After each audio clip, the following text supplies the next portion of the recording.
Welcome back to NBA Today. George Sedano back here with Janae Ogumike, Kendrick Perkins, and now joined by the host of the Hoop Collective podcast, Brian Windhorst.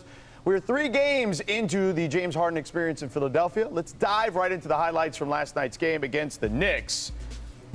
Harden making his home debut. Sixers trailed by 7 at the half, but in the third quarter, they turned it around here. You'll see Harden finding the big fella. Ooh, right like down that. low. And one. That pick and roll goes crazy, and I love how the defense scrambled thinking he was going to shoot and then dished it last second. Next possession, Harden collapses the defense, finds Embiid for 3. I mean, look at that space shooter at a center position. I mean, it's only a few guys, and James is one of them, that put that much pressure on the defense. Harden drives with the finish here in the fourth. Daddy ball. Sixers up 10 there. Ball. Too small. 8 minutes to play. Tyrese Maxey. Oh. Step back, young man. That man has been hooping. Come on now. Hooping. Under 4 to play. Sixers up 10. And Maxey, watch this.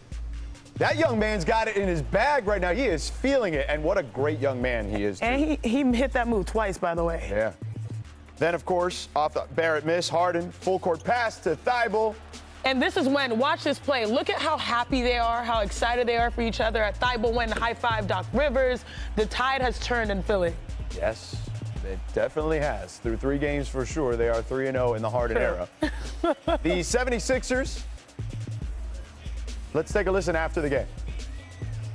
I've been through a lot, whether as you talk about, freaking GMs using burner accounts, talking trash on their players. I've always thought that I will always have like one coach for the rest of my career in Coach Brown. And obviously you change, and, I've seen, so many players. I remember my first 2 or 3 years, we had probably over 80 players in 1 year, like just guys coming in, guys getting cut. Like, it's hard. It's hard to keep that culture, so I wouldn't say it's all about me. Obviously, I've been here the longest, and I've been lucky enough to keep going through trade deadlines and not getting traded and all that stuff. So. And he mentioned GMs sliding into people's DMs and all that stuff that went down too. So the Sixers have come a long way since the process, as you heard there, Joel mention. So, Perk, does Joel Embiid get enough credit for enduring it all? He does. He should get more, actually. Like, he trusts the process, stuck through the process, and stuck through adversity. During that time when Ben Simmons didn't want to report and didn't show up, he said, you know what, I can't worry about him. I have to go out there and lead these guys that I have in the locker room with me right now. And I think the way he did it is not what you do, it's how he did it. He did it in MVP form. He's until he made Philly look attractive like eye candy to James Harden to say, you know what, let me get over here with the big fella. Brian, what do you think?